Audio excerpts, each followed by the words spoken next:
Good morning. Good morning to all of you. વિદ્યાર્થી મિત્રો, last ક્લાસમાં આપણે એલિપ્સના જેટલા પણ કન્સેપ્ટ્સો હતા બધા પૂરા કરેલા, રાઈટ? આઈ હોપ કે તમે એક્સરસાઇઝ 1 પૂરી કરી હશે, કારણ કે એવું મારું એટલા માટે પણ માનવું છે કારણ કે મેં તમને ગ્રુપમાં બંને ગ્રુપમાં છોકરાઓ અને છોકરીઓ બંને ગ્રુપમાં મેં મેસેજ કરેલો હતો કે જે તમારા કોમન ડાઉટ્સ હોય મોકલો, પણ તમે હજી સુધીમાં કોઈએ મને કોમન ડાઉટ્સ મોકલા નથી. તેનો મતલબ એવો છે કે ભાઈ તમારા કોઈ ડાઉટ્સ નથી અથવા જે ડાઉટ્સ હતા એકબીજા સાથે તમે ડિસ્કસ કરી લીધા છે, રાઈટ? એટલે કોમન ડાઉટ્સ અત્યારે કોઈ પણ નથી. તો હવે તમારી એક્સરસાઇઝ 1 પૂરી થઈ ગઈ. તો હવે તમારે શું કરવાનું છે? નેક્સ્ટ સ્ટેપ છે તમારું JEE મેઇન્સના ક્વેશ્ચનો. JEE મેઇન્સમાં બહુ વધારે ક્વેશ્ચન્સો નહીં હોય, 11 કે 12 ક્વેશ્ચન્સ હશે. એ પહેલાં પૂરું કરું. એની અંદર 2021ના ક્વેશ્ચન્સ આપણે હજી ઇન્ક્લુડ નથી કર્યા, તો જ્યારે આપણે રેગ્યુલર ક્લાસ પાછા ચાલુ થશે ત્યારે ક્વેશ્ચન્સ ડિસ્કસ કરશું, અથવા એની પહેલાં જ્યારે સમય મળશે ત્યારે એના ક્વેશ્ચનો ડિસ્કસ કરશું. અને JEE મેઇન્સના ક્વેશ્ચનો તમારા પૂરા થઈ જાય તો એના પછીનું સ્ટેપ છે તમારે એક્સરસાઇઝ 2.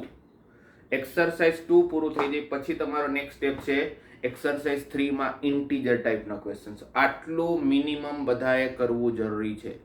પછી આટલું થયા પછી પણ કોઈ એવું લાગે કે મારે હજી વધારે પ્રેક્ટિસ કરવાની જરૂર છે, તો એક્સરસાઇઝ 3માં જ મોર દેન વન કરેક્ટ આન્સર છે, એસર્શન રીઝન છે, કોમ્પ્રિહેન્સિવ છે, મેટ્રિક્સ મેચ છે, એ બધું તમે પ્રેક્ટિસમાં કરી શકો, રાઈટ? પણ એક્સરસાઇઝ 1 JEE મેઇન્સના ક્વેશ્ચન્સ, એક્સરસાઇઝ 2 અને એક્સરસાઇઝ 3ના ઇન્ટીજર ટાઈપના ક્વેશ્ચન્સો, જે રીતે આપણે પેરાબોલામાં પૂરું કર્યું તો એ જ રીતે તમારે એલિપ્સમાં પણ પૂરું કરવાનું છે અને એના ડાઉટ્સ તમારે મને પૂછવાના છે, રાઈટ? એટલે નેક્સ્ટ આજે તમારી એક્સરસાઇઝ 1, હવે નેક્સ્ટ ક્લાસમાં તમારે JEE મેઇન્સના ક્વેશ્ચનો અને એક્સરસાઇઝ 2ના ક્વેશ્ચન્સોના ડાઉટ્સ તમારે મને પૂછી લેવાના છે અથવા ગ્રુપમાં મોકલી આપવાના છે, જેથી હું તમારા ડાઉટ્સનો વિડીયો બનાવીને અથવા લાઈવ લેક્ચર લઈને આપણે આપણા ડાઉટ્સ ડિસ્કસ કરીશું. ઓકે, તો આજે જે ક્લાસમાં આપણે ડિસ્કસ કરવા જઈ રહ્યા છીએ એ તમારા સાંકવોનો સૌથી છેલ્લો ભાગ, 3 ભાગ ભણી ગયા આપણે. વર્તુળ ભણી ગયા, પરવલય ભણી ગયા, ઉપવલય ભણી ગયા, એલિપ્સ જેને કહેવાય, રાઈટ? એક ભાગ બાકી રહી ગયો હાઇપરબોલા અથવા અતિવલય, જેને આપણે ગુજરાતીમાં કહેતા હોઈએ છીએ અતિવલય. એક ભાગ બાકી છે. તો પહેલા તો આપણે જોઈએ કે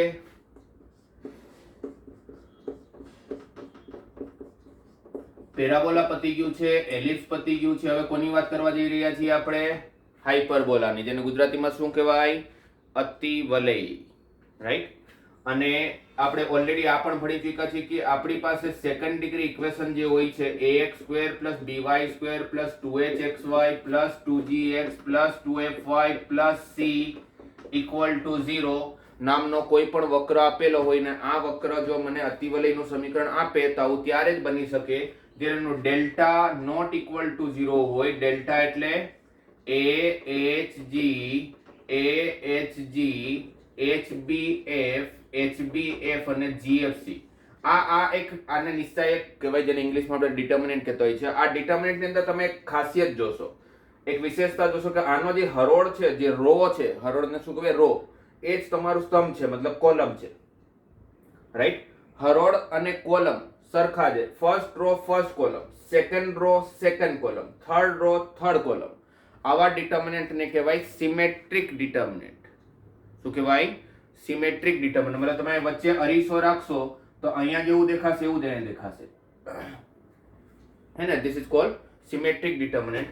આ ડેલ્ટાની કિંમત જો 0 ના બરાબર ના હોય ને સાથે સાથે જો h² - ab ની કિંમત ગ્રેટર ધેન 0 મળી જાય તો આપણે સમજી જવાનું કે જે વક્ર આપેલો છે, જે સમીકરણ આપેલું છે વક્રનું, એ એક હાઇપરબોલાનું સમીકરણ છે, એક અતિવલયનું સમીકરણ છે, રાઈટ? પહેલી કન્ડિશન. બીજી કન્ડિશન કે હાઇપરબોલાનું ઇક્વેશન હશે તો એની ઇસેન્ટ્રિસિટી ગ્રેટર ધેન 1 હશે. ઇસેન્ટ્રિસિટી ગ્રેટર ધેન 1 હશે. તમારી ઉત્કેન્દ્રતા 1 કરતા મોટી હશે. હવે ઉત્કેન્દ્રતા શું છે? તો ભાઈ ઉત્કેન્દ્રતા તો આપણે પહેલેથી ભણતા જ આવીએ છીએ કે આ આપણી પાસે કોઈ ફિક્સ પોઈન્ટ છે જેને આપણે શું કહેતા હોઈએ છીએ? ફોકસ અથવા નાભી. અહીં આપણી પાસે મૂવેબલ પોઈન્ટ છે. S થી લઈને P નું અંતર માપ્યું, P થી લઈને ડાયરેક્ટ્રિક્સ જેને આપણે નિયામિકા કહેતા હોઈએ છીએ, નિયામિકાનું લંબ અંતર શોધ્યું, SP અને PM. ફોકસ થી લઈને મૂવેબલ પોઈન્ટ નું અંતર, મૂવેબલ પોઈન્ટ થી લઈને નિયામિકાનું અંતર, અને આનો જે ગુણોત્તર હોય છે SP/PM, એને આપણે ઇસેન્ટ્રિસિટી કહેતા હોઈએ છીએ, રાઈટ? એસપી અપોન પીએમ ને આપણે શું કહેતા હોય છે? ઇસેન્ટ્રિસિટી. કરેક્ટ. અને આ જે ઇસેન્ટ્રિસિટી છે એને જ આપણે ઉત્કેન્દ્રતા કહીએ છીએ. આ ઉત્કેન્દ્રતા જો 1 ના બરાબર હોય, આવા બહુ બધા પી બિંદુઓ મળે કે જેમાં આપણે જોડીએ અને એ બધા જ પી બિંદુની ઉત્કેન્દ્રતા જો 1 હોય તો પરવલય મળતું હતું, રાઈટ. જ્યારે ઉત્કેન્દ્રતા આપણે <1 હોય એવા બધા પી બિંદુઓને આપણે જ્યારે જોડશું, આપણે એક રસ્તો બનાવશું પી બિંદુને જોડીને, તે એ રસ્તાનો શેપ કેવો હશે? એલિપ્સ, ઉપવલય. અને જ્યારે જ્યારે તમારી ઇસેન્ટ્રિસિટી <1 હશે, સપોઝ અહીં મેં આપ્યું એસપી અને પીએમ, એસપી ની લેન્થ આવી 2, સોરી એસપી ની લેન્થ આવી 2 અને પીએમ ની લેન્થ આવી 1, તો એસપી અપોન પીએમ કેટલું થઈ ગયું? 2. પાછું ફરતા ફરતા મને એક P1 નામનો બિંદુ મળ્યો, એસપી માં આપ્યું મેં, એસપી ની લેન્થ આવી 3 અને આ આવ્યું 1.5, તો 3 અપોન 1.5 તો 2 થઈ ગયું. પાછું ફરતા ફરતા P2 ઉપર આવ્યો, P2 માં આપ્યું મેં, રાઈટ. તો આ આવ્યું સપોઝ 2 અને આ આવ્યું સપોઝ 4 અને આ આવ્યું સપોઝ 2, તો પાછું SP upon SP2 upon P2 એમ 2 કરશો તો પાછું 2 આવશે. તો બધાની જ ઉત્કેન્દ્રતા 2 આવે છે. હવે 2 ઉત્કેન્દ્રતા વાળા બધા જ બિંદુઓને જ્યારે આપણે જોડી લેશું તો આપણે જે વક્ર મળશે એ કોનો વક્ર હશે? અતિવલયનો, હાઇપરબોલા. ઓકે, એટલે બે વસ્તુથી આપણે જાણી શકીએ કે આપેલો વક્ર કોનો છે. પેલો તો ઇસેન્ટ્રિસિટી જો <1 હોય, <1 પછી કંઈ પણ હોઈ શકે, 2 3 4 5 કંઈ પણ, તો એ ઇસેન્ટ્રિસિટી જેની 1 થી મોટી હશે એવા બધા પી બિંદુઓને જોડશો તો જે વક્ર મળશે હાઇપરબોલાનું ઇક્વેશન હશે, અતિવલય હશે. અને ઇક્વેશન સેકન્ડ ડિગ્રી ઇક્વેશન આપી દઈએ અને એમાંથી મારે જાણવું હોય કે કોનું વક્ર છે, તો શું કરશું? એના નિશ્ચયકને જોઈ લેશું. નિશ્ચયક જો 0 થતું ન હોય, કારણ કે 0 થાય તો પેર ઓફ લાઇન્સ આપે, 0 ના થાય તો h2 - ab જોવો, h2 - ab equal to 0 તો પરવલય, <0 તો ઉપવલય અને <0 તો અતિવલય, હાઇપરબોલા.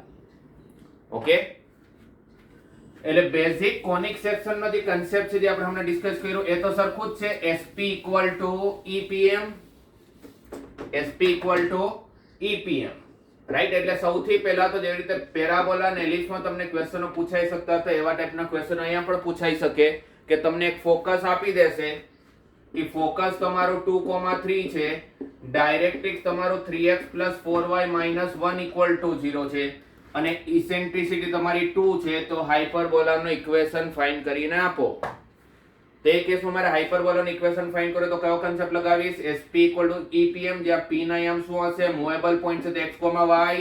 તો SP કરી દો, વાત શોધશો ડિસ્ટન્સ ફોર્મ્યુલા પ્રમાણે, અંતરનું સૂત્ર લગાવશો, x - 2 ² પ્લસ y - 3 ² ઈ તમારું 2 થઈ ગયું. ડાયરેક્ટ્રિક્સ ની વાત કરીએ તો mod of 3x + 4y - 1 છેદમાં √9 + 16 25 નો વર્ગમૂળ 5.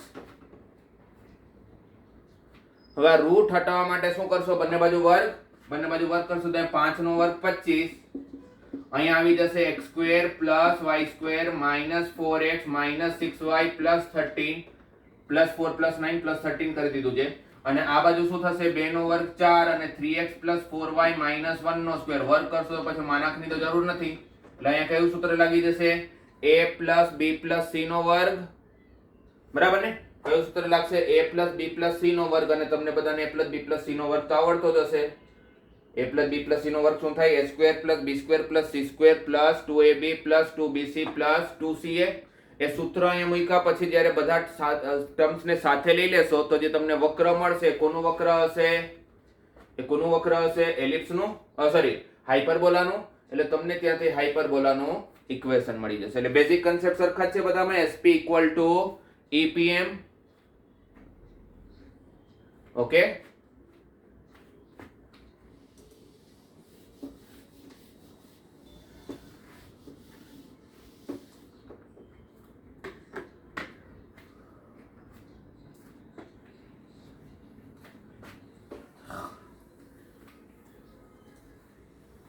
જેવી રીતે પેરાબોલા અને એલિપ્સમાં 3 અલગ અલગ ટાઈપના ફોર્મ હોય છે: સ્ટાન્ડર્ડ ફોર્મ, શિફ્ટેડ ફોર્મ અને રોટેશનલ ફોર્મ.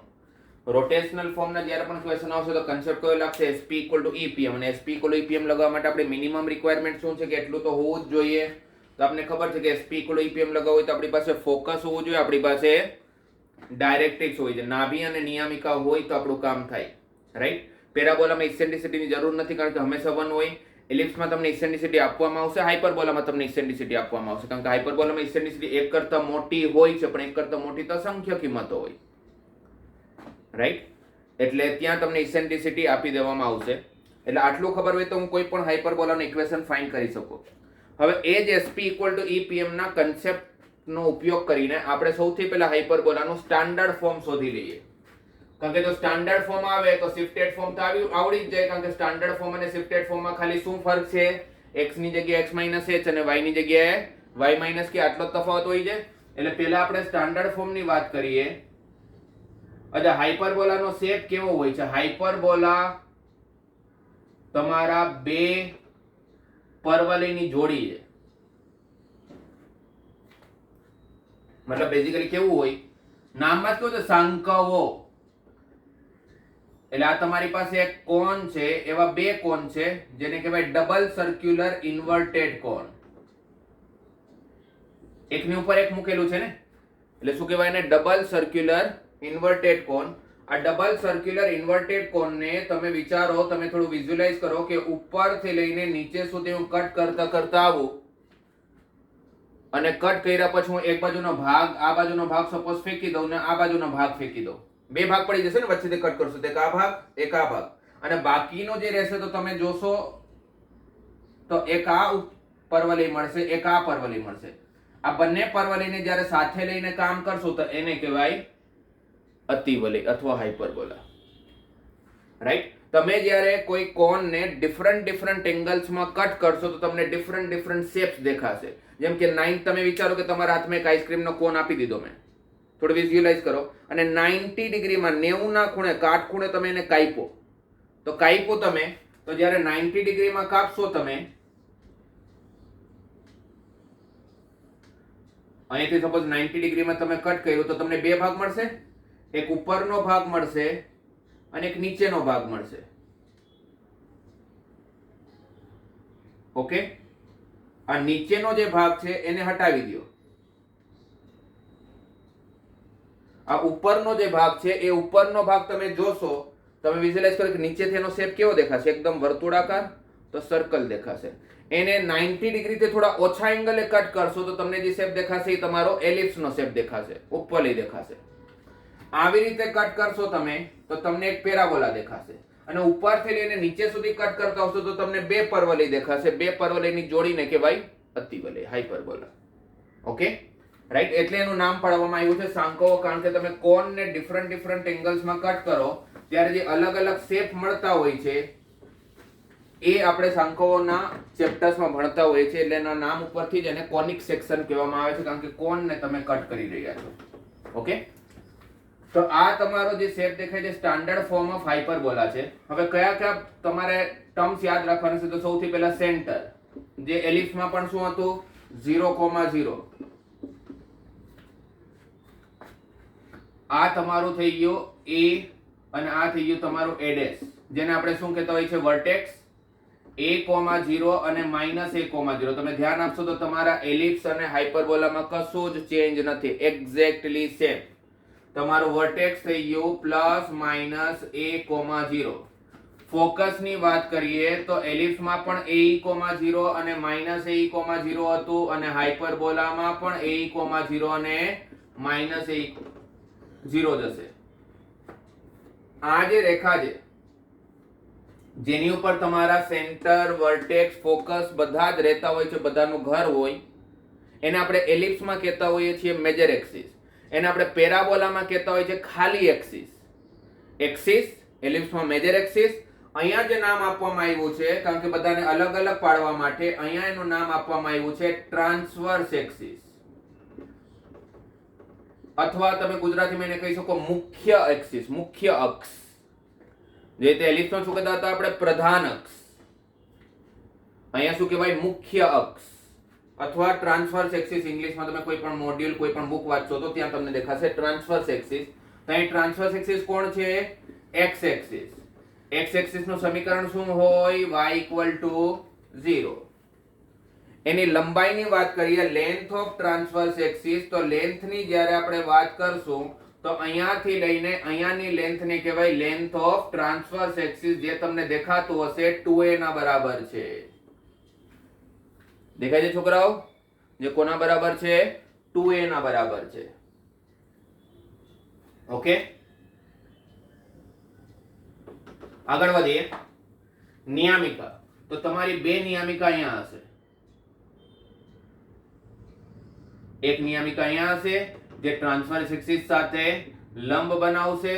એલિપ્સમાં પણ બનાવતું હતું ને પેરાબોલામાં પણ બનાવતું હતું. એલિપ્સમાં પણ તો ડાયરેક્ટ જે તમારી ડાયરેક્ટ્રિક્સ હતી, જે નિયામિકા હતી, એ પ્રધાન અક્ષ સાથે મતલબ મેજર એક્સિસ સાથે 90 ડિગ્રી બનાવતો હતો. અહીંયા પણ 90 ડિગ્રી બનાવે છે, બસ નામ ચેન્જ થયું છે. મેજર એક્સિસ ને આપણે શું નામ આપેલું છે? Transverse axis. પ્રધાન અક્ષને મુખ્ય અક્ષ. પણ કન્સેપ્ટ જ રહેવાનો ને. નિયામિકા જે છે જેને આપણે ડાયરેક્ટ્રિક્સ કહેતા હોય છે, તો એની સાથે 90 ડિગ્રી જ બનાવશે. અને અહીંયાના યામ, આનો ઇક્વેશન શું હતું એલિપ્સમાં? x + a/e અને આનું ઇક્વેશન x - a/e. એ વસ્તુ અહીંયા પણ સેમ જ રહેશે. એટલે અહીંયા તમારો ડાયરેક્ટ્રિક્સ નું ઇક્વેશન જે આવ્યું છે, નિયામિકાનું જે ઇક્વેશન છે, જે સમીકરણ છે, કોના બરાબર છે? x ± a/e. અને x એક્સિસ સાથે 90 નો ખૂણો બનાવી છે, એનો મતલબ કે y એક્સિસ ને સમાંતર છે. y એક્સિસ ને સમાંતર છે એનો મતલબ કે આખા રેખામાં, આખી રેખા ઉપર x નો યામ એ હંમેશા કોના બરાબર રહેવાનું? a/e ના બરાબર. ઓકે, હવે અહીંયા એક વસ્તુ આવશે જેને કહેવાય કન્જ્યુગેટ એક્સિસ. કન્જ્યુગેટ ને ગુજરાતીમાં કહેવાય અનુબદ્ધ. અનુબદ્ધ તમે ભણ્યા હશો સંકર સંખ્યાઓમાં, કોમ્પ્લેક્સ નંબરમાં. અનુબદ્ધ સંકર સંખ્યા ભણ્યા તો છોકરાઓ? હે ને? એના નામ પરથી જ અહીંયા કન્જ્યુગેટ નામ આપેલું છે. અનુબદ્ધ અને કન્જ્યુગેટ એક જ હોય. કન્જ્યુગેટ ઓફ કોમ્પ્લેક્સ નંબર અથવા અનુબદ્ધ સંકર સંખ્યા. એનો મતલબ એવો છે, જેમ કે તમને સમજાવું તો એલિપ્સ ની વાત કરીએ તો આ જે એલિપ્સ છે એ મેજર એક્સિસ અને માઇનર એક્સિસ, આને આપણે મેજર એક્સિસ કહેતા અને આપણે માઇનર એક્સિસ કહેતા. શા માટે? કારણ કે મેજર એક્સિસ ની લંબાઈ માઇનર એક્સિસ કરતા મોટી હોય, પ્રધાન અક્ષ અને ગૌણ અક્ષ. પણ એલિપ્સ ની અંદર તમારો એલિપ્સ y એક્સિસ ને ક્યાંક ને ક્યાંક છેદતું હતું, રાઈટ? આની અંદર તમે વાત કરશો તો તમારું જે અતિવલય છે, હાઇપરબોલા છે, હાઇપરબોલા તમે જોશો તો y એક્સિસ ને ક્યાંય છેદતું જ નથી, રાઈટ? પણ એવું સમજો કે આપણે હાઇપરબોલાને શિફ્ટ કરીએ, હાઇપરબોલાને આપણે y એક્સિસ બાજુ શિફ્ટ કરીએ અને માની લઈએ કે જ્યારે શિફ્ટ કરશું અને y એક્સિસ ને છેદશે ત્યારે કદાચ આવી રીતે કઈ છેદે તો અહીંયાથી જે લઈને અહીંયા સુધીની જે લંબાઈ હશે અથવા આ જે રેખા હશે એને કહેવાશે કન્જ્યુગેટ એક્સિસ, અનુબદ્ધ અક્ષ. શું કહેવાશે? અનુબદ્ધ અક્ષ, કન્જ્યુગેટ એક્સિસ, રાઈટ? કન્જ્યુગેટ નામ એટલા માટે પાડવામાં આવ્યું છે કારણ કે આ મારું માનવું છે કે એને જ્યારે શિફ્ટ કરશું તો અહીંયા કાપશે. આપણે કાપતું તો છે નહીં, ક્યાંય છેદતું તો છે નહીં. એટલે આપણે કાલ્પનિક વસ્તુ આપણે અઝ્યુમ કરીને ચાલીએ છીએ. આપણે ઇમેજનરી એક્સિસ ની વાત કરી રહ્યા છીએ. આવું થશે એ આપણે ખબર જ નથી. પાને કદાચ શિફ્ટ કરો તો આ વસ્તુ આ બિંદુ ઉપર કદાચ કટ કરી શકે. એટલે એના ઉપરથી સંકર સંખ્યા શું છે? કાલ્પનિક વસ્તુ ઉપર જ ચાલે ને, હે ને? રિયલ નંબર, ઇમેજનરી નંબર, વાસ્તવિક સંખ્યા, કાલ્પનિક સંખ્યા. એટલે એના નામ ઉપરથી એને નામ આપવામાં આવ્યું છે એટલે કન્જ્યુગેટ એક્સિસ. એટલે કન્જ્યુગેટ એક્સિસ કોણ છે અહીંયા? y axis. કન્જ્યુગેટ એક્સિસ કોણ છે? y axis. y એક્સિસ નું ઇક્વેશન x = 0. અને સપોઝ આ કટ કરે ને આના બિંદુઓ 0,b અને 0,-b હોય તેની લેન્થ કોના બરાબર થઈ જશે? 2b ના બરાબર. અહીંયા જેટલી પણ વસ્તુઓ લખી છે મેં, એ બધી જ વસ્તુઓને તમે એલિપ્સ સાથે સરખામણી કરશો તો તમને ખાલી એક જ તફાવત દેખાશે. ખાલી એક જ તફાવત, બાકી બધું જ સરખું છે. એ તફાવત ખાલી છે અહીંયાનું નામ. આને આપણે મેજર એક્સિસ કહેતા હતા, જેને ટ્રાન્સવર્સ એક્સિસ કહેવાય છે. આને આપણે માઇનર એક્સિસ કહેતા હતા, જેને કન્જ્યુગેટ એક્સિસ કહેવાય છે. ગુજરાતીમાં વાત કરીએ તો એલિપ્સમાં આને પ્રધાન અક્ષ અને ગૌણ અક્ષ, રાઈટ? અહીંયા તમને તેમને કહેવાય છે મુખ્ય અક્ષ અને અનુબદ્ધ અક્ષ. મુખ્ય અક્ષ અને અનુબદ્ધ અક્ષ, ટ્રાન્સવર્સ એક્સિસ અને કન્જ્યુગેટ એક્સિસ. આટલું ક્લિયર છે વિદ્યાર્થી મિત્રો?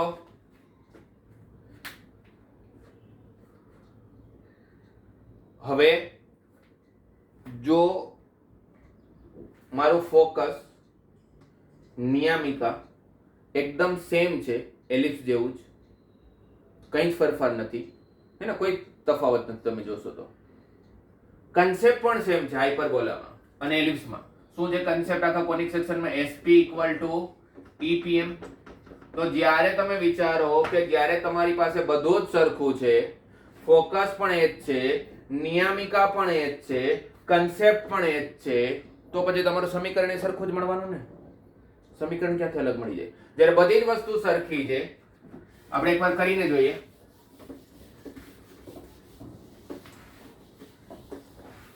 આપણે ખબર પડી કે હાઇપરબોલામાં આપણું જે ફોકસ હોય છે, ફોકસ નો યામ છે AE, 0. કરસ્પોન્ડિંગ ડાયરેક્ટ્રિક્સ નું ઇક્વેશન છે x + a/, p નો યામ છે x, y, કન્સેપ્ટ છે SP = EPM. તો SP આપણે શોધશું તો શું થશે? √x - ae² + y - 0². PM એટલા બિંદુ પરથી આ રેખા પરનું લંબ અંતર mod of x - a/e છેદમાં x ના સહગુણકનો સ્ક્વેર પ્લસ y ના સહગુણકનો સ્ક્વેર. રૂટ હટાવવા માટે બંને બાજુ વર્ગ કરશો જ્યારે તો શું થઈ જશે? x² - 2xae plus a² plus y² is equal to x - ae² એટલે x² minus, sorry અહીંયા e પણ હશે ને, એટલે વર્ગ કરીશ તો e² અને x² minus 2x a/e plus a²/e². yes, SP = EPM. અને રૂટ હટાવવા માટે શું કર્યું? બંને બાજુ વર્ગ કરી લીધું. બંને બાજુ વર્ગ કર્યા પછી આપણે બ્રેકેટ ઓપન કરીએ તો x² - 2xae plus a²e² plus y² અને આ બ્રેકેટ ઓપન કરીશ તો x²e² minus 2xae plus a². તો આ 2xae અને 2xae કેન્સલ. x² ના પદને સાથે લઈએ તો બંનેમાંથી x² સામાન્ય, તો શું બાકી રહેશે? 1 - e² પ્લસ y² એકલો જ છે, a² અને a² ને સાથે લઈએ તો a² સામાન્ય, તો 1 - e². આખા સમીકરણને જો a² * 1 - e² થી ભાગી નાખું તો મારું સમીકરણ શું મળવાનું છે? x² upon a² plus y² upon a² into 1 - e² is equal to 1. એલિપ્સમાં પણ સેમ જ ઇક્વેશન આવેલું આપણી પાસે. x²/a² plus y²/a² into 1 - e² equal to 1. પછી આપણે ડિરાઈવ કરેલું હતું કે b² ની જે કિંમત હોય છે એ કોના બરાબર હોય છે? a² into 1 - e² ના બરાબર. એટલે પછી આને આપણે નામ આપી દીધેલું b². યાદ આવે છે? પછી મેં તમને ડિરાઈવ કરીને આપેલું હતું કે b² equal to a² into 1 - e² કઈ રીતે ડિરાઈવ કરેલું તમને પાછું યાદ કરાવું તો આપણે અહીંયાનો બિંદુ 0, b લીધેલો, પણ 0, b હોય છે. આ બિંદુ પણ એલિપ્સ પર જ છે એટલે આપણે શું કરેલું? કન્સેપ્ટ લગાવેલો SP equal to EPM. હે ને? એટલે SP equal to EPM નો જ્યારે આપણે કન્સેપ્ટ યુઝ કરેલો, આનું ઇક્વેશન ડાયરેક્ટ્રિક છે તો આનું equation x equal to a/, એટલે SP equal to EPM લીધેલું આપણે, કન્સેપ્ટ યુઝ કર્યો તો આપણે આ રિલેશન મળેલું b² equal to a² into 1 - e². એટલે આપણે પછી a² into 1 - e² ને શું મૂકી દેતા હતા? b². એટલે ત્યાંથી આપણે એલિપ્સની ઇક્વેશન મળેલું હતું. હવે અહીંયા પણ સેમ જ હાઇપરબોલામાં પણ સેમ જ કન્સેપ્ટ લાગવાનો છે એટલે હાઇપરબોલામાં પણ આ જ મળશે b² equal to a² into 1 - e². પણ અહીંયા એક તકલીફ છે. શું તકલીફ છે તમને કહું? હાઇપરબોલાની અંદર તમારી ઇસેન્ટ્રિસિટી 1 કરતા મોટી છે. જો ઇસેન્ટ્રિસિટી 1 કરતા મોટી હોય તેનો વર્ગ પણ 1 કરતા મોટો જ આવવાનો. વિચારો ને, તમારી ઇસેન્ટ્રિસિટી 1 કરતા મોટી છે તેનો વર્ગ પણ 1 કરતા મોટો જ આવશે. તમારો વર્ગ 1 કરતા મોટો આવે અને એને તમે 1 માંથી બાદ કરો તો તમારો જવાબ તો ઋણમાં આવશે. અને કોઈનો પણ વર્ગ ઋણ કઈ રીતે હોઈ શકે? કોઈનો વર્ગ તો ઋણ હોય નહીં. તો અહીં તો તકલીફ આવી. તો આ તકલીફને દૂર કરવા માટે શું કરવામાં આવ્યું છે? આ તકલીફને દૂર કરવા માટે શું કરવામાં આવ્યું છે કે x²/a², આ 1 - e² માં જો માઈનસ સામાન્ય કાઢી લો તો એ માઈનસ આવી જશે. y² upon a² into 1 - e² ને લખી નાખ્યો આપણે e² - 1 ને 1 - e² ને જ્યારે e² - 1 લખ્યું તો માઈનસ સામાન્ય કાઢ્યો તો પ્લસ નું થઈ ગયું માઈનસ. અને હવે પછી આને કહેવામાં આવ્યું, આની વેલ્યુ આવી b² ના બરાબર b² equal to a² into e² - 1. એટલે તમારા હાઇપરબોલાનું ઇક્વેશન આવ્યું x²/, હવે તો આ ચાલે ને, કારણ કે e 1 કરતા મોટું છે, 1 થી મોટી વેલ્યુ નો વર્ગ 1 કરતા મોટો હશે, એને 1 માંથી બાદ કરશો તો ધન સંખ્યા આવશે અને કોઈનો વર્ગ ધન તો હોય જ. એટલે હવે કોઈ તકલીફ નથી. એટલે x square by a square minus y square by b square equal to 1 where b square is equal to a square into e square minus 1. આ તમારા હાઇપરબોલાનો ઇક્વેશન આવી ગયું. અને તમે નોટિસ કરશો તો એલિપ્સમાં પણ સેમ જ ઇક્વેશન હતું, ખાલી એલિપ્સમાં ફરક હતો ને કે b square equal to a square into 1 minus e square હતો. એ 1 માઇનસ e સ્ક્વેર ને જ આપણે e સ્ક્વેર માઇનસ 1 કર્યું એટલે પ્લસ નું માઇનસ થઈ ગયું, બાકી કોઈ જ ચેન્જ નથી. એટલે એલિપ્સ ની જેટલી પણ પ્રોપર્ટીઝ બના બધી જ પ્રોપર્ટી હાઇપરબોલામાં યુઝ થવાની છે. b square equal to a square into e square minus 1, એના ઉપરથી આપણે હાઇપરબોલાનું ઇક્વેશન મળી ગયું x square by a square minus y square by b square equal to 1. આ કયો હાઇપરબોલા થયો? Horizontal hyperbola. જે રીતે એલિપ્સ બે ટાઈપનો હોય ને, હોરિઝોન્ટલ અને વર્ટિકલ, એટલે તો અહીંયા પણ બે ટાઈપના હાઇપરબોલા હશે.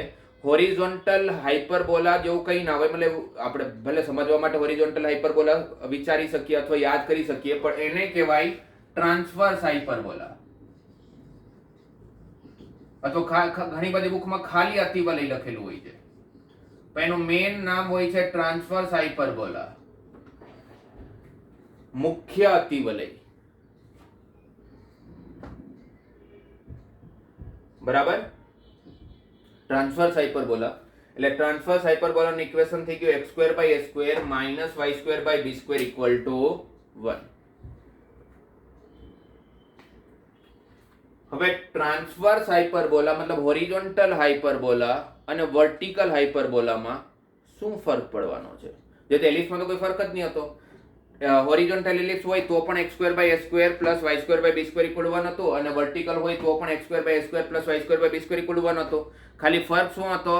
હોરિઝોન્ટલ એલિપ્સમાં a ની વેલ્યુ b કરતા મોટી હોય એટલે આપણી પાસે રિલેશન આવતો હતો a square equal to b square into 1 minus e square vertical એલિપ્સમાં, અને હોરિઝોન્ટલ એલિપ્સમાં શું રિલેશન હતો? b square equal to a square into 1 minus e square.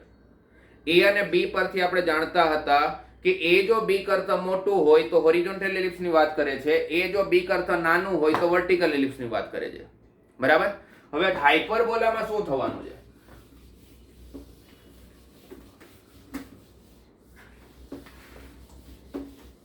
આપણે વર્ટિકલ વાળું હાઇપરબોલા લઈને ચાલીએ.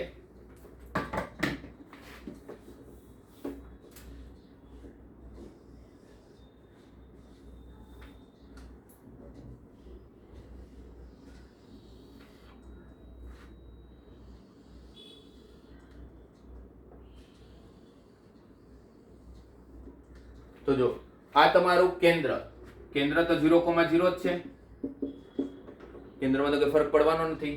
તમારો વર્ટેક્સ અહીંયા 0,b, અહીંયા 0,-b. એલિપ્સમાં પણ આ જ હતું 0,b અને 0,-b.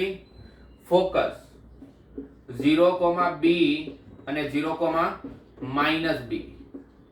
કદાચ આ હાઇપરબોલા નીચેની બાજુ આવે ને આપણે માની લઈએ કે a,0 અને -a,0 ઉપર કટ કરે છે.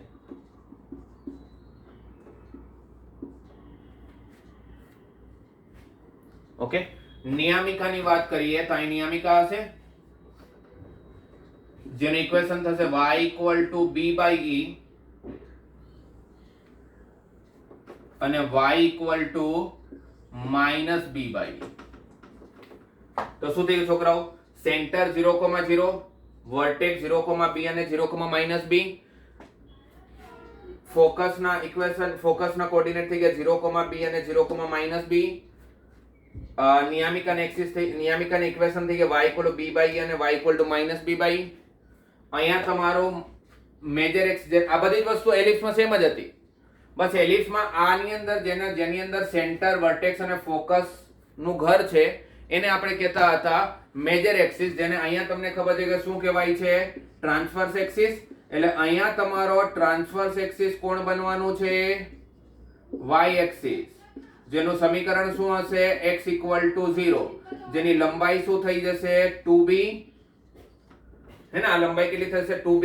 અને આ જે છે જેને છેદતું જ નથી, પણ આપણે અઝ્યુમ કરીને ચાલીએ છીએ, આપણે કાલ્પનિક દુનિયામાં જીવી રહ્યા છીએ કે કદાચ નીચે આવતે તો અહીં કટ કરતે, એટલે આપણે એનું નામ આપવામાં આવ્યું છે કન્જ્યુગેટ એક્સિસ, અનુબદ્ધ અક્ષ.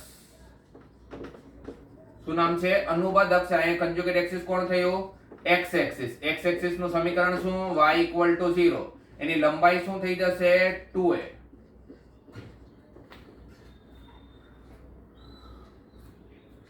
પાછું બધું એકદમ સેમ ટુ સેમ આવ્યું, કઈ જ ફરક નહીં. એલિપ્સમાં પણ આ જ બધી વસ્તુઓ હતી, અહીંયા પણ આ જ બધી વસ્તુઓ છે. એલિપ્સમાં પણ આ જ ફોકસ હતું, હાઇપરબોલામાં પણ એ જ ફોકસ છે.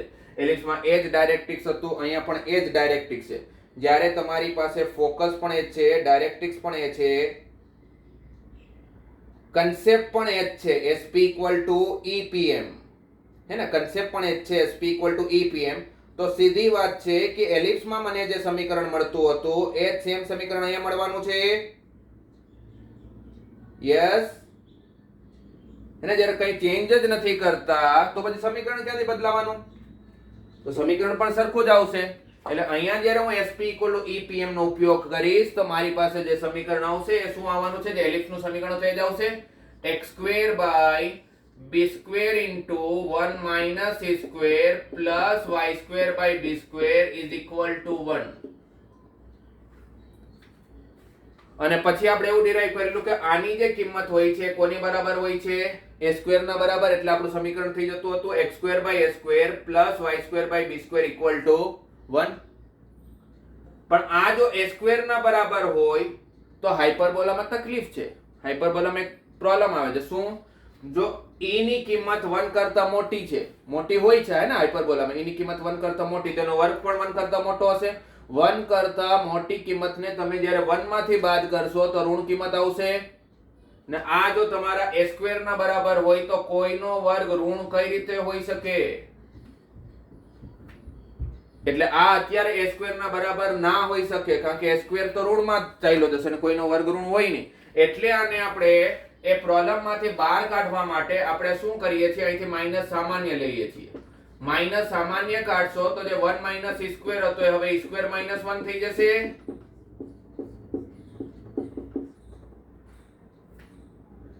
અને જો b² મતલબ માઈનસ સામાન્ય કાઢ્યું તો શું બની ગયું? b² * e² - 1. હવે તો તમે આને a² સાથે સરખામણી કરી શકો. શા માટે કરી શકે? કારણ કે e ની કિંમત 1 કરતા મોટી, એનો વર્ગ એ 1 કરતા મોટો, એને 1 માંથી બાદ કરશો તો આવશે જ સંખ્યા ઋણ, સોરી ધન આવશે. અને કોઈનો વર્ગ ધન તો હોય જ.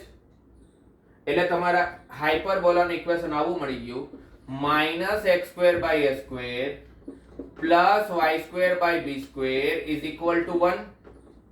આ માઈનસ કયો આવ્યો? જે આપણે સામાન્ય કાઢેલો, રાઈટ? અને આની અંદર તો માઈનસ ને બંને બાજુ ગુણાકાર કરી દો તો શું થઈ જવાનું equation? x² / a² - y² / b² = -1, where a² = b² * e² - 1, where a² =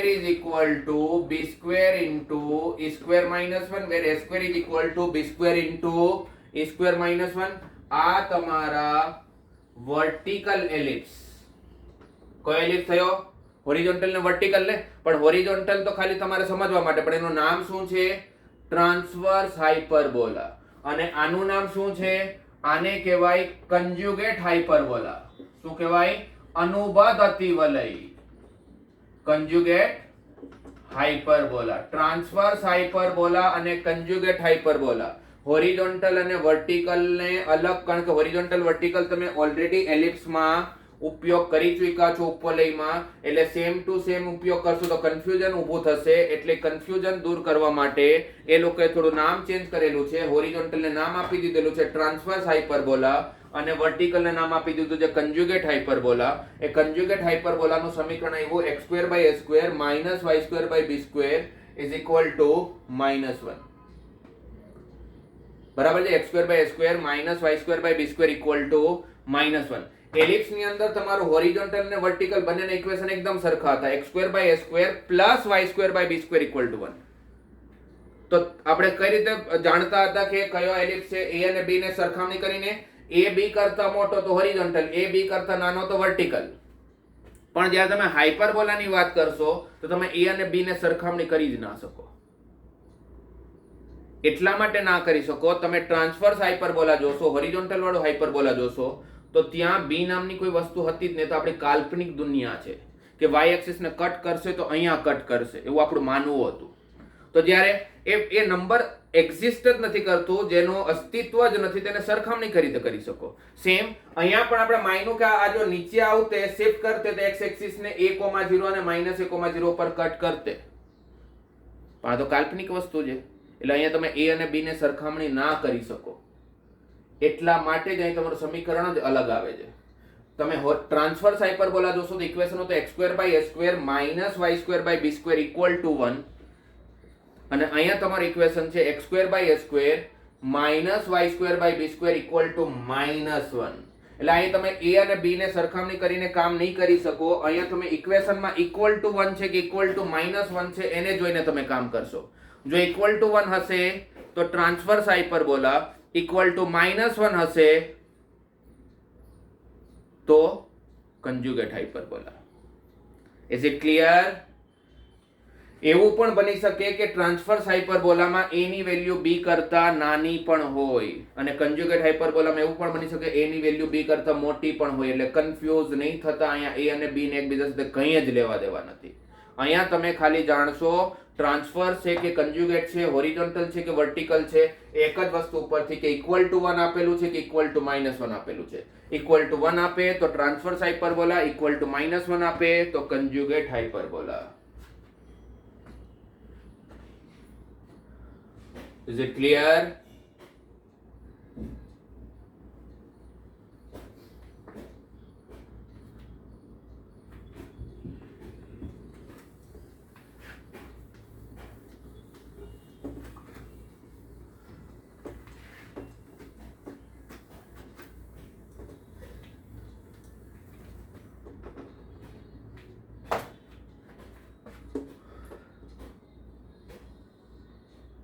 બીજા એક બે ટર્મિનોલોજી આપણે શીખી લઈએ. મેઇન કયો ટર્મિનોલોજી બાકી છે? લેટસ રેક્ટમ, a, 0,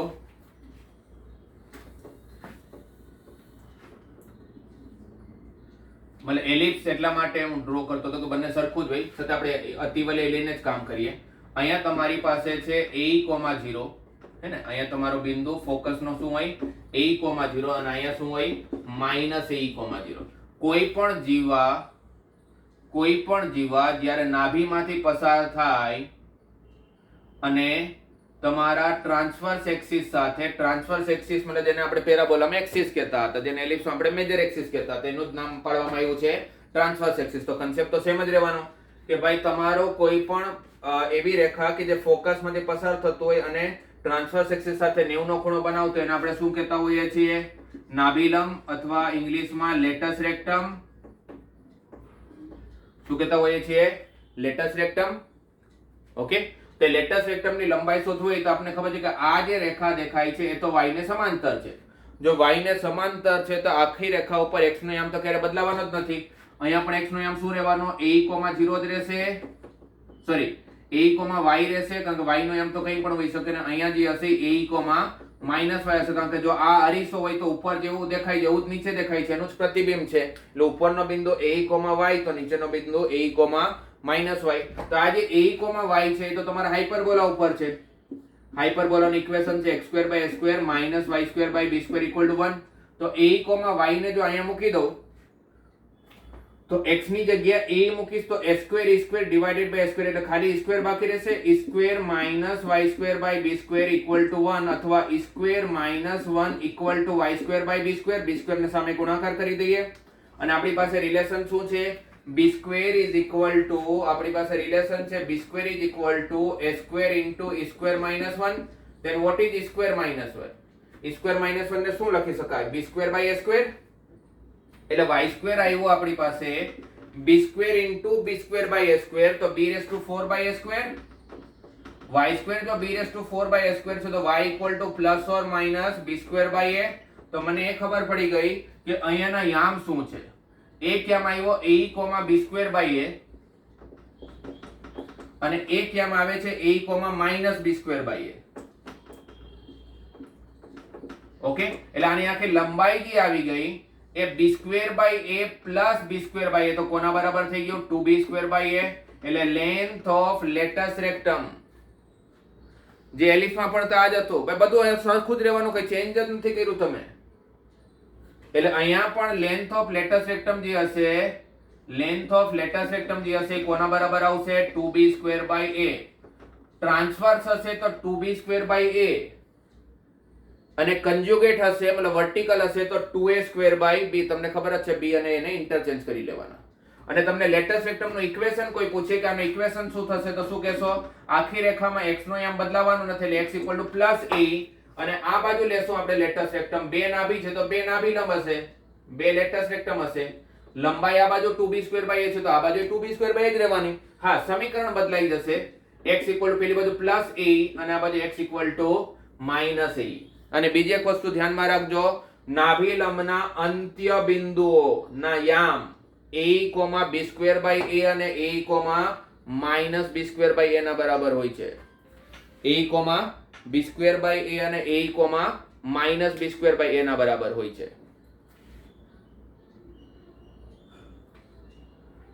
સમજાયું?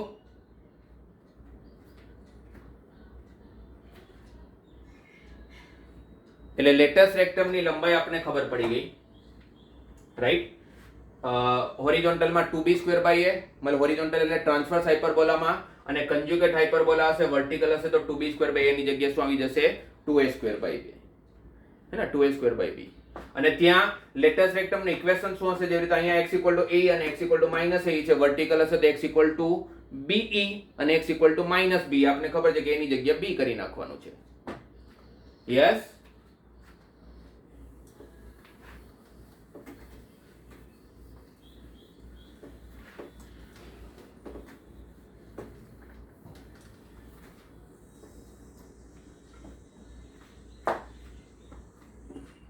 પછી અહીંયાની પ્રોપર્ટીની આપણે વાત કરીએ.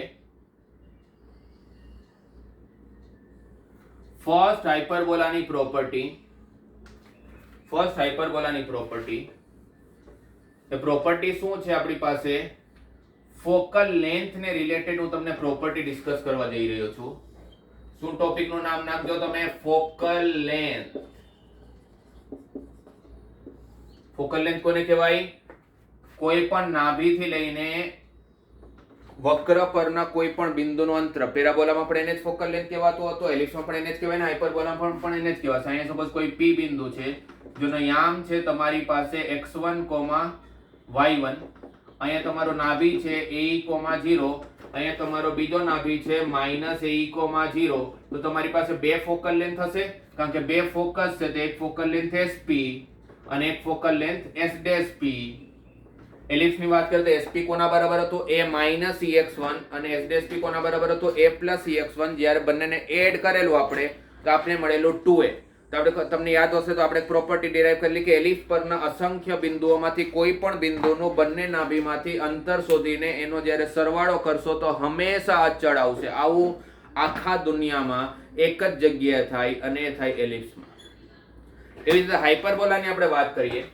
અહીંયા આપણી પાસે એક નિયામિકા છે જેનું સમીકરણ છે x = a/e અને આ બિંદુના યામ આવ્યા a/e, 0. p થી લઈને આપણે એક લંબ બનાવ્યો તો અહીંયા મળ્યું તમારી પાસે m બિંદુ. તો મારે શોધવાનો હતો sp, જેને આપણે ફોકલ લેન્થ કહીએ છીએ. પણ મને ખબર છે કે sp આપણે શોધવા કદાચ આપણે શોધી ના શકતે, p નો યામ ના આપેલો તો sp કોના બરાબર, epm ના બરાબર. અને p થી હું એક લંબ બનાવું અને આને આપણે નામ આપી દઈએ સપોઝ q. તો q ના યામ શું થઈ જશે, x1, 0. x1, y1 પરથી તમે જ્યારે એક લંબ બનાવશો તો યામ શું થશે, x1, 0. તો x1, 0 આવી ગયો. મારે pm શોધવાનું છે, મને pm શોધતાય નથી આવડતું અથવા નથી મને ખબર પડતી કે pm કઈ રીતે શોધવું. તો એવું કહી શકો pm = qr, કારણ કે આ તો એક લંબચોરસ છે. તો pm ની લંબાઈ એટલી જ હશે જેટલી qr ની હશે into qr. હવે qr કઈ રીતે શોધીશ, તો કેન્દ્રથી લઈને q નું અંતર માંથી કેન્દ્રથી લઈને r નું અંતર માઈનસ કરી લઈશ. કેન્દ્રથી લઈને q નું અંતર માંથી કેન્દ્રથી લઈને r નું અંતર માઈનસ કરી લઈશ. કેન્દ્રથી લઈને q નું અંતર કેટલું, x1. કેન્દ્રથી લઈને r નું અંતર કેટલું, a/e. તો જ્યારે ગુણાકાર કરીશ e ને તો અંદર sp શું મળે છે તમને, ex1 - a. e કેન્સલ થઈ ગયો. sp કોના બરાબર મળ્યો, ex1 - a. અને હવે બીજા નાભિલંબની વાત કરીએ, નાભિલંબની સોરી ફોકલ લેન્થની વાત કરીએ, નાભી અંતરની વાત કરીએ તો S ડેશ P જે હશે, હવે સપોઝ તમે આ બાજુનો ડાયરેક્ટ ફોકસ લેશો તો ડાયરેક્ટ્રિક્સ પણ એ જ બાજુનું લેવું પડશે.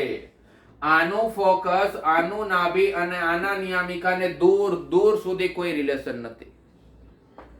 આ બાજુનું ફોકસ હશે તો નિયામિકા આ બાજુનું જ હશે, ફોકસ આ બાજુનું હશે તો નિયામિકા પણ આ જ બાજુનું હશે.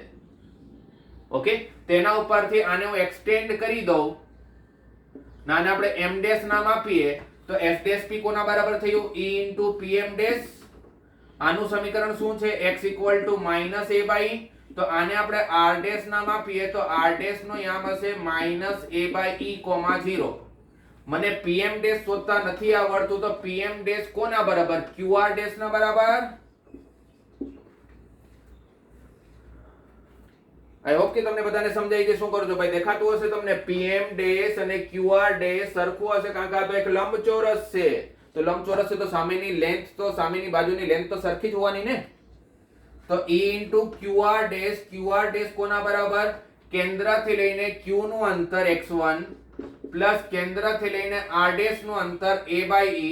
ભલે યામ માઈનસ છે પણ ડિસ્ટન્સ તો પ્લસ જ રહેવાનું.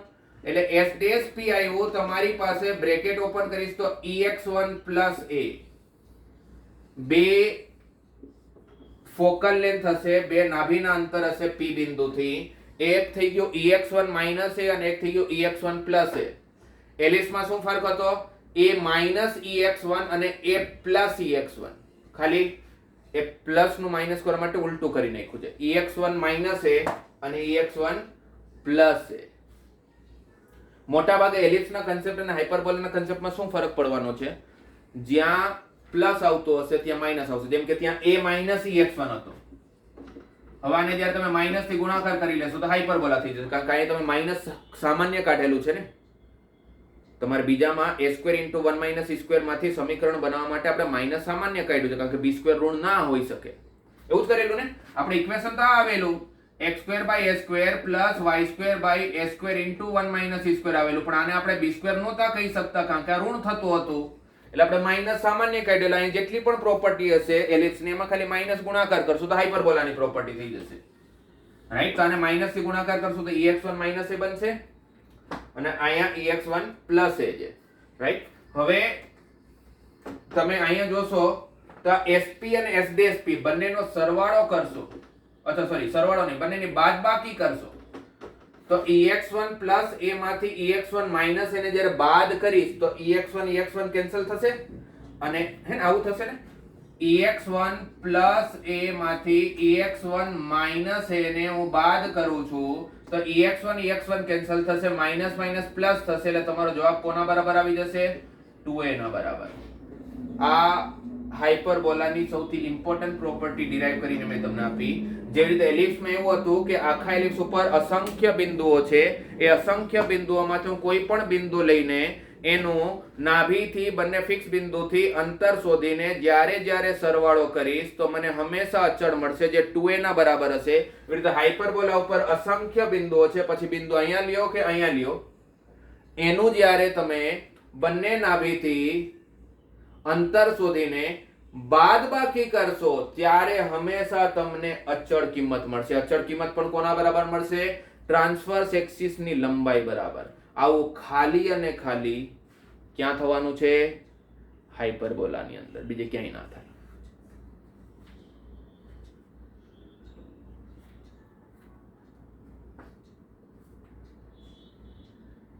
સમજાયું?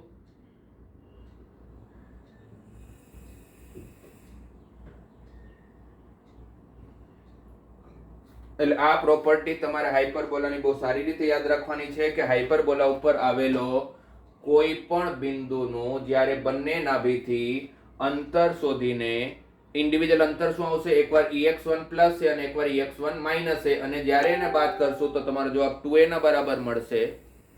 અને 2a ના બરાબર મળ્યો એટલે કોન્સ્ટન્ટ થઈ ગયા અને કોઈ સાથે આ x1 y1 સાથે કઈ લેવા દેવા જ નથી. આમાં x1 y1 જવાબમાં જ નથી. એનો મતલબ કે એને p બિંદુ સાથે કઈ લેવા દેવા નથી. p બિંદુ તમે ગમે ત્યાં લઈ લો, જવાબ 2a જ આવવાનો. એટલે હંમેશા અચળ જ મળવાનો. અને અચળ કિંમત કોના બરાબર છે? ટ્રાન્સવર્સ એક્સિસ ની લંબાઈના બરાબર.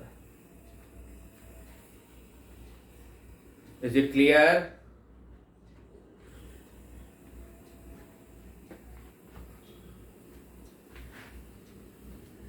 એટલે તમારી ટેક્સ્ટ બુક ની પહેલા સૌથી પહેલા આપણે વાત કરીએ તો તમારી ટેક્સ્ટ બુકમાં તમને ખબર છે કે પરવલી અને એલિપ્સમાં કેવા સવાલો આપેલા હતા ને સેમ ટાઈપના સવાલો હાઇપરબોલા તો હજી ઈઝી, એટલીસ્ટ પેરાબોલા અને એલિપ્સમાં તમને સૌથી છેલ્લી જે એક્સરસાઇઝ છે મિસલેનિયસ એક્સરસાઇઝ એની અંદર એપ્લિકેશન બેઝ સમ આપેલા, તેમાં અમુક ક્વેશ્ચનો ઘણા સારા છે પણ એપ્લિકેશનમાં હાઇપરબોલાનો એક પણ સમ નથી.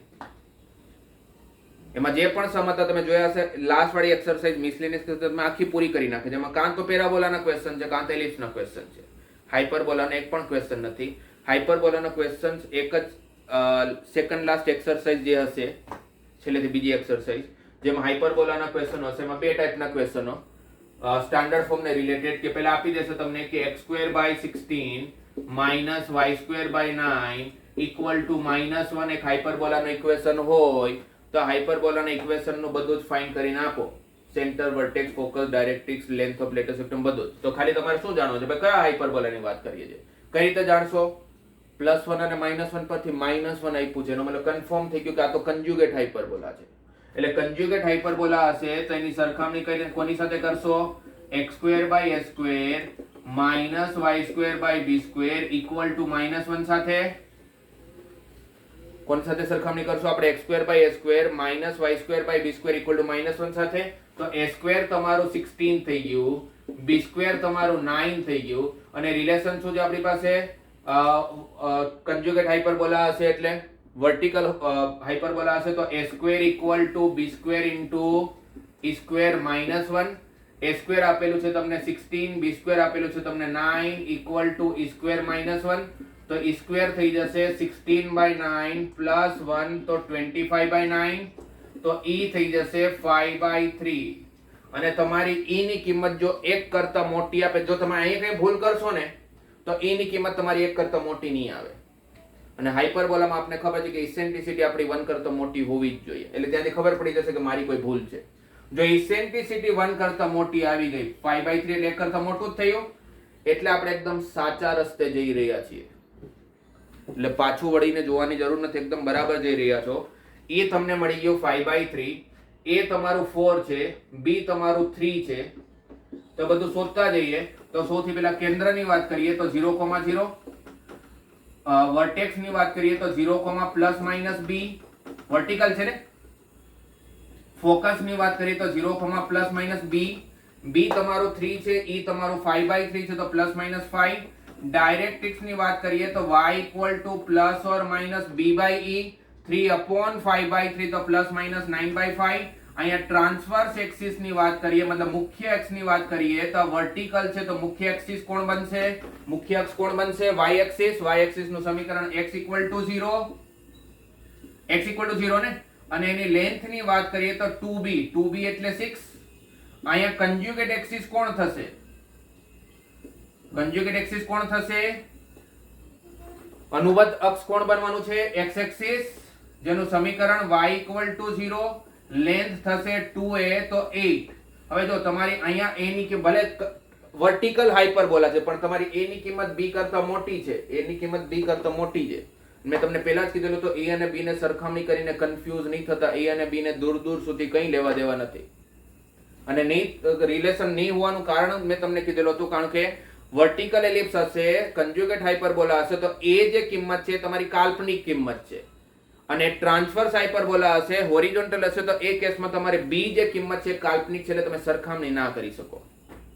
સંકર સંખ્યામાં એક જ વસ્તુ જે મેથેમેટિક્સમાં બાકી બધી જ જગ્યાએ થતું હોય છે, જે કન્જ્યુગેટ મતલબ કોમ્પ્લેક્સ નંબરમાં ના થાય, સંકર સંખ્યામાં ના થાય, એ છે તમે કાલ્પનિક નંબરોની તમે સરખામણી ના કરી શકો. તમે ક્યારે એવું ના કરી શકો કે 2 + 3i is greater than 1 + 5i. આવું ક્યારેય શક્ય નથી. મતલબ ગ્રેટર ધેન અને લેસ ધેન નામની વસ્તુઓ કોમ્પ્લેક્સ નંબરમાં હોય જ નહીં, હે ને. તો એટલા માટે આપણે a અને b ની સરખામણી નહીં કરી શકીએ. બધું જ મળી ગયું. ખાલી બાકી શું રહી ગયું? Length of latus rectum. Latus rectum vertical હશે તો શું હશે? 2b²/a કે 2a²/b? 2a²/b. 2b²/a તો ક્યાં હોય? જ્યારે હોરિઝોન્ટલ હોય તો 2a²/b. a² કેટલું છે? 16. 2a²/b તો 16 * 2 = 32, 32/b એટલે 3. તો એક શરૂઆતમાં તમને આવા ક્વેશ્ચનો મળશે કે જેની અંદર તમને ઇક્વેશન ઓફ હાઇપરબોલા આપી દેશે અને બધું જ શોધવાનું હશે, હે ને. સ્ટાર્ટિંગના 8 9 10 ક્વેશ્ચન આવા હશે. એના પછીના ક્વેશ્ચનો કેવા હશે કે જેમાં તમને થોડી ઇન્ફોર્મેશન આપેલી હશે અને ઇન્ફોર્મેશન્સની મદદથી તમારે હાઇપરબોલાનો ઇક્વેશન શોધવાનું હશે. તમારે શું કરવાનું હશે? હાઇપરબોલાનો ઇક્વેશન શોધવાનું હશે. મારી પાસે ટેક્સ્ટ બુક છે, આપણે જોઈએ કેવા ક્વેશ્ચનો આપેલા છે તમને. 11.4 એક્સરસાઇઝમાં 1 થી 6 ક્વેશ્ચનો જે છે એ 6 ક્વેશ્ચનો આવા છે જે મેં તમને કીધા. હા, અમુક ક્વેશ્ચનોમાં આવું આપેલું હશે, અમુક ક્વેશ્ચનોમાં આવું આપેલું છે કે ડાયરેક્ટલી સ્ટાન્ડર્ડ ફોર્મ આપવાની જગ્યાએ એ લોકોએ તમને એક સમીકરણ આપેલું છે અને સમીકરણ ઉપરથી તમારે સ્ટાન્ડર્ડ ફોર્મ સુધી પહોંચવું પડશે. 5y² - 9x² = 36 આપેલું છે. તો પહેલા તો મને ખબર છે કે સામે 36 હોય જ નહીં, સામે તો 1 હોય. તો 1 લાવવા માટે 36 થી ડિવાઈડ કરશો તો 5y² / 36 - x²/4 = 1. પણ હાઇપરબોલાના સ્ટાન્ડર્ડ ફોર્મમાં = 1 તો લાવ્યા, પણ x² વાળું પદ પહેલા હોય, આમાં x² વાળું પદ પછી છે. તો તમે માઈનસ થી મલ્ટીપ્લાય કરીને આને પ્લસ કરશો એટલે આવું લખાશે x²/4 - 5y²/36 = -1. બંને સાઈડ મેં માઈનસ થી ગુણાકાર કર્યો કારણ કે x² વાળું પદ તો મને પહેલા જ જોઈએ. અને આ જે 5y²/36 છે એ 5 ને છેદનો છેદ બનાવી શકાય. હવે તમારું સ્ટાન્ડર્ડ ફોર્મ આવી ગયું અને =-1 છે એટલે મને કન્ફર્મ થઈ ગયું કે આ તો કન્જ્યુગેટ હાઇપરબોલાની વાત કરે છે, અનુબદ્ધ અતિવલયની વાત થઈ રહી છે, રાઈટ. પછી તમને ખબર છે કે a² તમારું 4 છે, b² તમારું 36/5 છે, b² = e²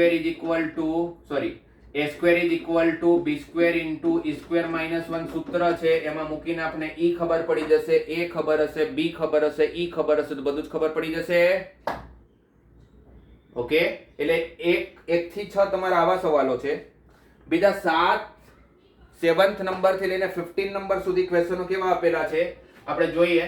2-3 ક્વેશ્ચનો તમને કહું તો તમને આઈડિયા લાગી જશે કે કેવા ક્વેશ્ચનો આપેલા છે. તમારે જો કે મારી જરૂરત નથી, એટલે તમને જોઈને જ કહી દેશે. જેમ કે 7th ક્વેશ્ચનમાં આપેલું છે કે વર્ટેક્સ તમારું +-2,0, ફોકસ તમારું +-3,0. તો કયા હાઇપરબોલાની વાત થાય છે? તો જોઈને જ ખબર પડશે કે આ તો ટ્રાન્સવર્સ હાઇપરબોલા હશે. આ તો કયો હાઇપરબોલા હશે? Transverse hyperbola. કારણ કે તમારો y નો આમ 0 છે, y નો આમ 0 એટલે આ તો x એક્સિસ ઉપર હશે અને x એક્સિસ ઉપર હશે તો તમારું ઇક્વેશન કેવું? x²/a² - y²/b² = 1. અને વર્ટેક્સ ના આમ શું હોય? +-a,0. ફોકસ ના આમ શું હોય? +-a,0. તો a મને 2 આપેલું છે, a મને 3 આપેલું છે, એની જગ્યાએ 2 મૂકી દઈશ તો e મારું 3/2 આવી ગયું. e મને ખબર છે, a મને ખબર છે અને b² = a² * e² - 1. a² થઈ ગયું 4, e² થઈ ગયું 9/4 - 1, તો b² થઈ ગયું 5/4, તો 5. તો b² આવી ગયું 5, a² આવી ગયું 4, તો તમારી ઇક્વેશન આવી ગયું x²/4 - y²/5 = 1. આ તમારો આન્સર આવી ગયો. આવા સવાલો આપેલા છે 7th 8th 9th બધા સરખા છે. 10th માં આવું આપેલું છે કે ફોકસ તમારું +-5,0 છે અને ટ્રાન્સવર્સ એક્સિસ ની લેન્થ, મુખ્ય એક્સિસ ની લેન્થ 8 આપેલી છે. તો ફોકસ જો +-5,0 છે તો કન્ફર્મ થઈ ગયો આ પણ ટ્રાન્સવર્સ હાઇપરબોલા હશે, હોરિઝોન્ટલ વાળો. ફોકસ ના આમ a,0 તો a તમારું 5 થઈ ગયું અને ટ્રાન્સવર્સ એક્સિસ ની લેન્થ 2a ના બરાબર હોય, 2a જ હોય ને, તો 2a = 8 થઈ ગયું. તો a કેટલો આવી ગયું? 4. a 4 છે, એની જગ્યાએ 4 મૂકીશ તો e કેટલું થઈ જશે? 5/4. e ખબર છે, a ખબર છે, આ રિલેશન છે આપણી પાસે b² = a² * e² - 1. એની મદદથી મને b² મળી જશે એટલે મને હાઇપરબોલાનું ઇક્વેશન આવી જશે.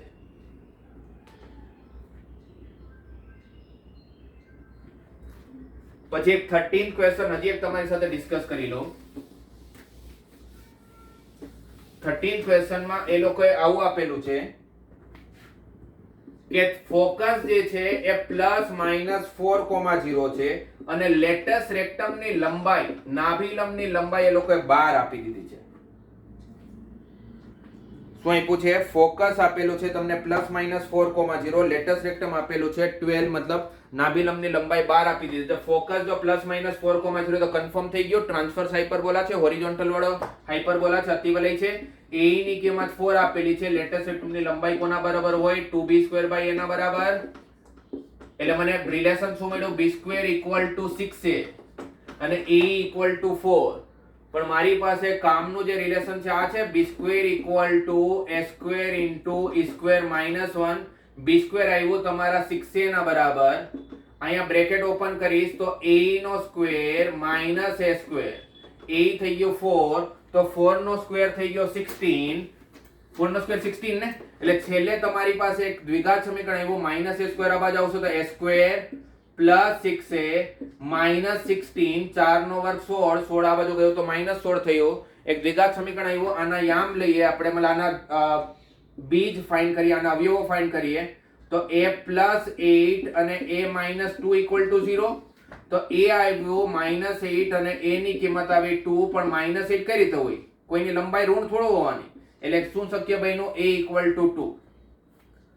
a = 2 તો b² = 12, 6 × a તો 12 અને a² = 4. તો તમારી ઇક્વેશન શું થઈ ગયું? x²/4 - y²/12 = 1. ટ્રાન્સવર્સ હાઇપરબોલાનું ઇક્વેશન ક્લિયર?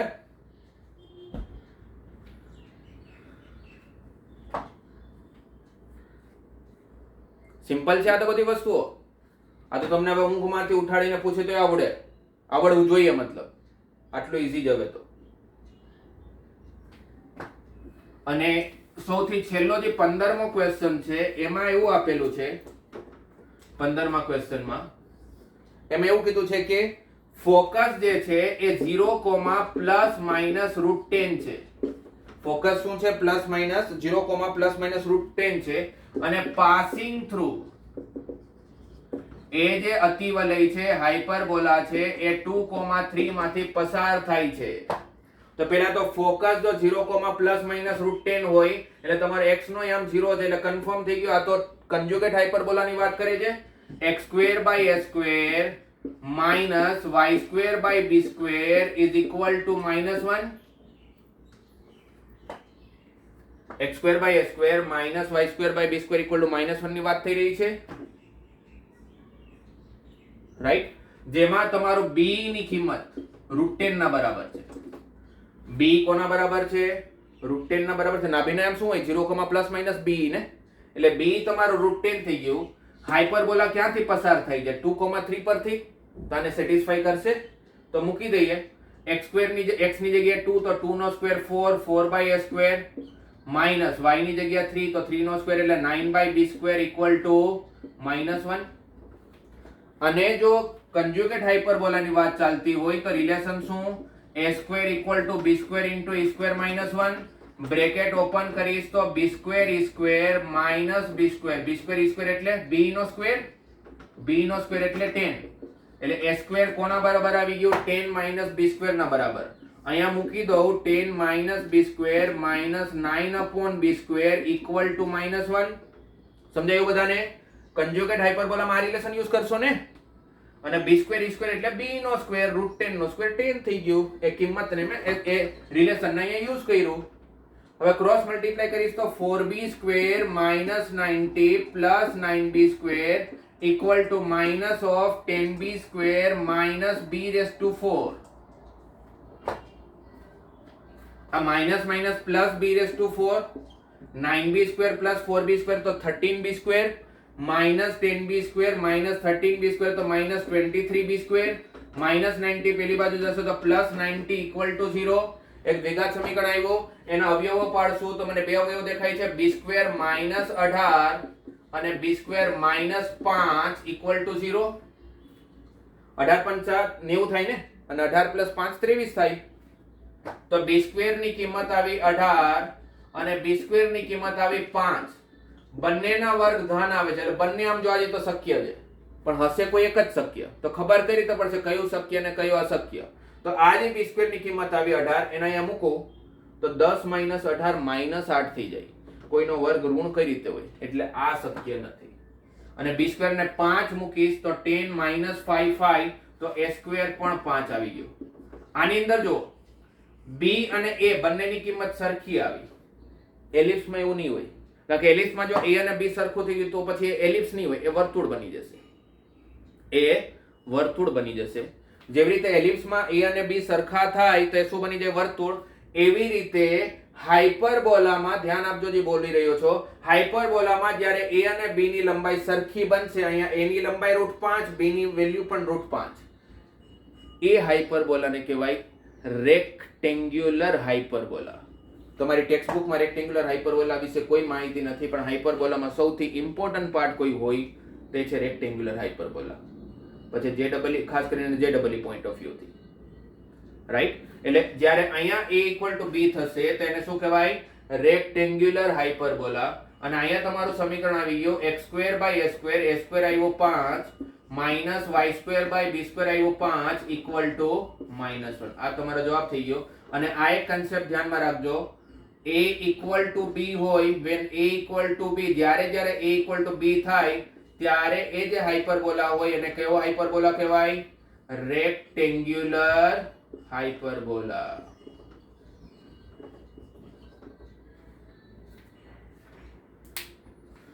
સમજાયું બધાને? એટલે હવે તમારે આજે કામ શું કરવાનું છે? બે કામ કરવાના છે તમારે. એલિપ્સમાં જે ડબલ મેઇન્સ ના ક્વેશ્ચનો 11 12 જે પણ ક્વેશ્ચનો છે એ બધા તમારે પ્રેક્ટિસ કરવાના છે. અને સાથે સાથે આ ખાલી આજનું કામ કહું છું તમને, કારણ કે તમારે હમણાં પીરિયડ પૂરા થઈ જશે, તમારી પાસે સમય જ સમય છે. જ્યારે ઓફલાઈન હોય ત્યારે તો તમારે ઘણો બધો સમય સ્કૂલમાં આપવાનો હોય છે, પણ આજે તમારે એટલો બધો સમય સ્કૂલ પર આપવાની જરૂર નથી, ઘરે જ છો તમે, તો આજે આટલું કામ તો થઈ જ જવું છે. આજનું અને કાલનું બંનેનું કામ આપી દો. કદાચ આપણો ક્લાસ હવે પરમ દિવસે થશે, તો તમારું આજનું કામ છે એલિપ્સના જે ડબલ મેઇન્સના 11 કે 12 ક્વેશ્ચન જે આપેલા છે એ ક્વેશ્ચનો, જેના પછી તમે મને ડાઉટ્સ મોકલશો, કોમન ડાઉટ્સ જે બધા સાથે ડિસ્કસ કર્યા પછી બધાનો જ ડાઉટ હોય એ ડાઉટ તમે મને મોકલશો. અને બીજું આજે તમારે એક્સરસાઇઝ 11.4 હાઇપરબોલાની ટેક્સ્ટબુકની એક્સરસાઇઝ 11.4 આ બંને વસ્તુ કરી લેવાની છે. આ આજનું કામ છે, સોમવારનું. મંગળવારનું કામ છે તમારે ચાલુ કરી દેવાનું છે એક્સરસાઇઝ 2 એલિપ્સની. મેં જોયું નથી એની અંદર, અત્યારે મને ધ્યાન નથી કેટલા ક્વેશ્ચનો છે, પણ એટલીસ્ટ કાલના એક દિવસમાં તમે 25 ક્વેશ્ચન તો કરી જ શકો. 25 ક્વેશ્ચનની તો પ્રેક્ટિસ કરી જ શકો ને. એટલે પરમ દિવસે આપણે એક્સરસાઇઝ 2 ના 25 ક્વેશ્ચનો, જે ડબલ મેઇન્સ ના ક્વેશ્ચનો, એલિપ્સના અને હાઇપરબોલામાં 11.4 એક્સરસાઇઝ ના ક્વેશ્ચનો. મને નથી લાગતું કે હાઇપરબોલામાં તો તમને કોઈ ડાઉટ આવશે. જે કઈ ડાઉટ આવશે એક્સરસાઇઝ 2 અને જે ડબલ મેઇન્સમાં જે આવશે એ તમારે મને મોકલી આપવાના છે. ઓકે,